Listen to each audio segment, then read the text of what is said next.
So we are here, 30 Parks in 30 Days. This is the Washington Nationals edition for 2025. My name is Mike Redmond, alongside my co-host, my brother, Darren Redmond at Redmond's Room. How are you doing tonight? We are so close. I know we say that each episode, but each episode we're closer to opening day. So how was your day, though, first and foremost? Busy day, very busy day. And, we have the Final Four in, the NCAA tournament in full swing. And what am I watching? The Rays and the Blue Jays. Just tells you how much I love baseball. Yes. So the play-in games were yesterday, right? Today is like the actual start to the... Yeah. Okay. And we don't call them the playing games. We call them the first four or whatever, because I guess, negative connotation. I don't know. But don't get me wrong, I love college basketball. But now I'm going to give you two scenarios. I want you to answer honestly here. Sure. Which is a better basketball tournament? The March Madness or the in-season NBA tournament in the middle of the season?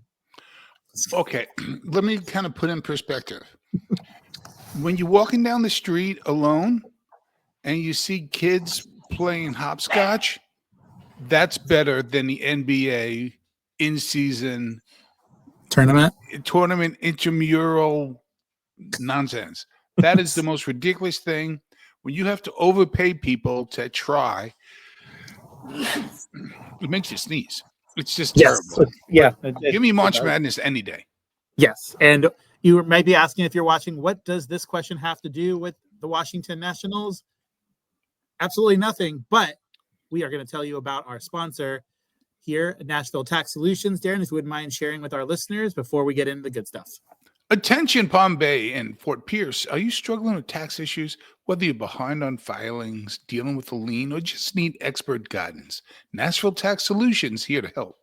Their team knows the ins and outs of tax relief and is ready to fight for you. But just don't take Mike's word for it. Don't take my word for it. Listen to what some clients have had to say. Chris Bennett and his team saved me from a financial nightmare. They're knowledgeable, they're clear, and they're compassionate. So don't let tax troubles keep you up at night. Call 855-627-4829. Visit NashvilleTaxSolutions.com or email info@NashvilleTaxSolutions.com today. Nashville Tax Solutions, because tax problems deserve real solutions. Thank you, Darren. Thank you, Christopher Bennett and team. And thank you for watching alongside what is promises to be a fun little preview of the 2025 season.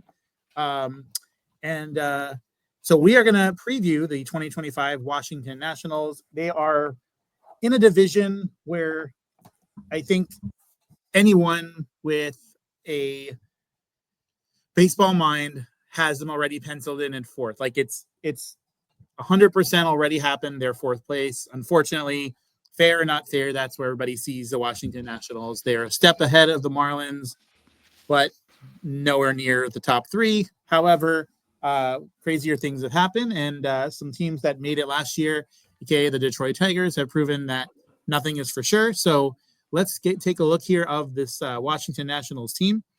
So Darren, the Nationals this year, I'm going to go ahead and read their lineup. We've got C.J. Abrams at shortstop, Dylan Cruz right field. Who, by the way, is a wonderful, wonderful director of Homicide SUV. What's the name of the show? No, that's wrong. Yeah, that's him. Yep, no, that's correct. There's a long off season. Yes, he's able to do both. James Wood, Nathaniel Lowe, the only Lowe not on the Rays. Josh Bell is number 5. Luis Garcia Jr. at second base, Kybert Ruiz, Paul DeJong, and Jacob Young round out that lineup. So this is a lineup that is, again, when you pencil into the others, everything about that lineup says fourth place. But is there a way? Can the Nationals finish above fourth place, Darren, based on that lineup? Your thoughts? Yeah, they could. What happens sometimes is, in baseball, you don't do load management.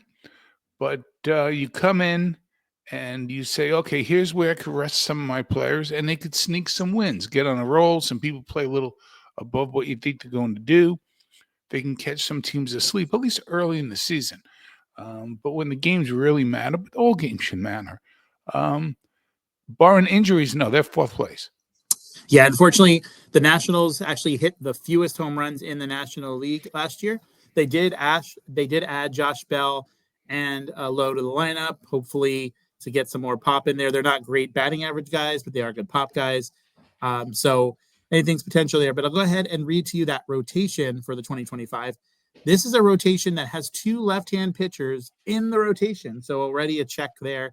Mackenzie Gore, Jake Irvin, Michael Soraka, Mitchell Parker, and Trevor Williams as the 5th starter.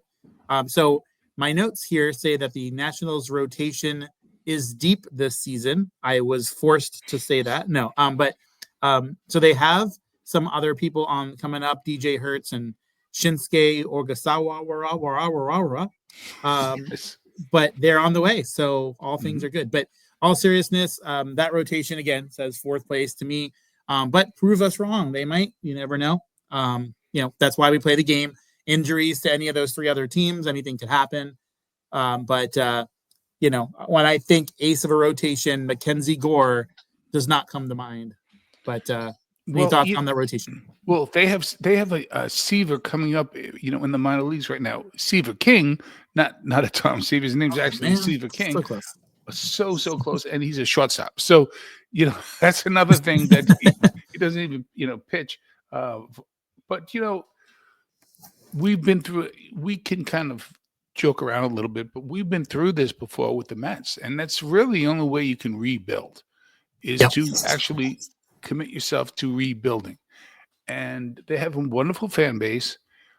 They're going to be playing in an environment where there's not a lot of expectations.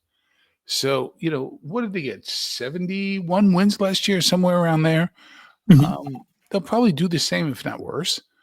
They'll finish in 4th place, and they'll get some experience. And as some of these other teams, like the Phillies, like the Mets, and not so much the Braves because they're young, start to age out, Washington will start to rise. I mean, it's just the ebbs and flows of good teams. And Washington is in for a long year. There is a long year, but they do have like an end goal. Like this isn't a team that's just going to wash everyone away next season. Like they have a finish line that they're trying to get to. They're moving forward. They're just moving forward pretty slowly. But looking at some of the key pickups, one name, Ahmed Rosario, man, that a guy who was pretty impactful for a short time last year with the Tampa Bay Rays, and then he moved on when they released everybody. But a name on there that we are familiar with, right-hander pitcher Jorge Lopez. For those that may not be familiar with Jorge Lopez, for all the credit that the Mets give to the, with the OMG and the grimace and the playoff pumpkin, it really was Jorge Lopez's reaction to his when he threw the glove into the crowd that really seemed to turn that season around for the Mets. That was the low point. Yep. As low as can get. And he tried to retread. Oh, I didn't say it that way and all that kind of stuff. But I'm glad they moved swiftly and didn't put up with that. And he moved on. But how interesting would it have been? Serious question, Mike. If the Mets would have won the World Series last year instead of losing in the National Championship Series, would have you given him a share? Right? Yeah, right. So that's yeah. Maybe they just have him come really early in the day before anyone else gets there. Yep. Here you get your ring at 8:15, and then you got. Yeah, here's your ring. Yeah, we didn't size it for you. No, not at all. And it's bronze. Yes. Right. Yeah. So, but I know normally we like to save the end. Is this team a playoff team? Do they get one of the coveted spots? As we said, they are a 4th place team, so we get the X. But this is a team that is better than the Marlins. They are better than the Marlins, so that and the White Sox.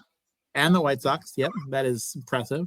The Nationals, though, they are a fun team to watch. They do have some talent, and I do feel them in the year 2026 could be a second wild card team. 2027 could be in there. They have to pay their dues, and some of these guys have only been in the league for a cup of coffee. So they're not quite there yet. So final thoughts, this will be a team to watch next year and the year after, a team that you hope to beat up on in your own division. You have to. You have to beat teams like this. But let me just say this as we close this up. Even though we're not giving this team a chance this season, this isn't where they're playing just the National League, but they are playing interleague at least one series. So that is important because if there are a lot of weaker teams in the American League, that's a lot more winnable games instead of them having to play. If you add the missing games for the Braves, Phillies, and Mets, which would equal out to about 15 games, that is 15 games that they're not playing them, and they could be potentially playing your White Sox, your Sacramentos, your Rays, things like that. And so just keep that in mind. But again, that means nothing. They'll finish 4th place. So at the end of the day, we will see you around the ballpark. Till next time. Bye, guys.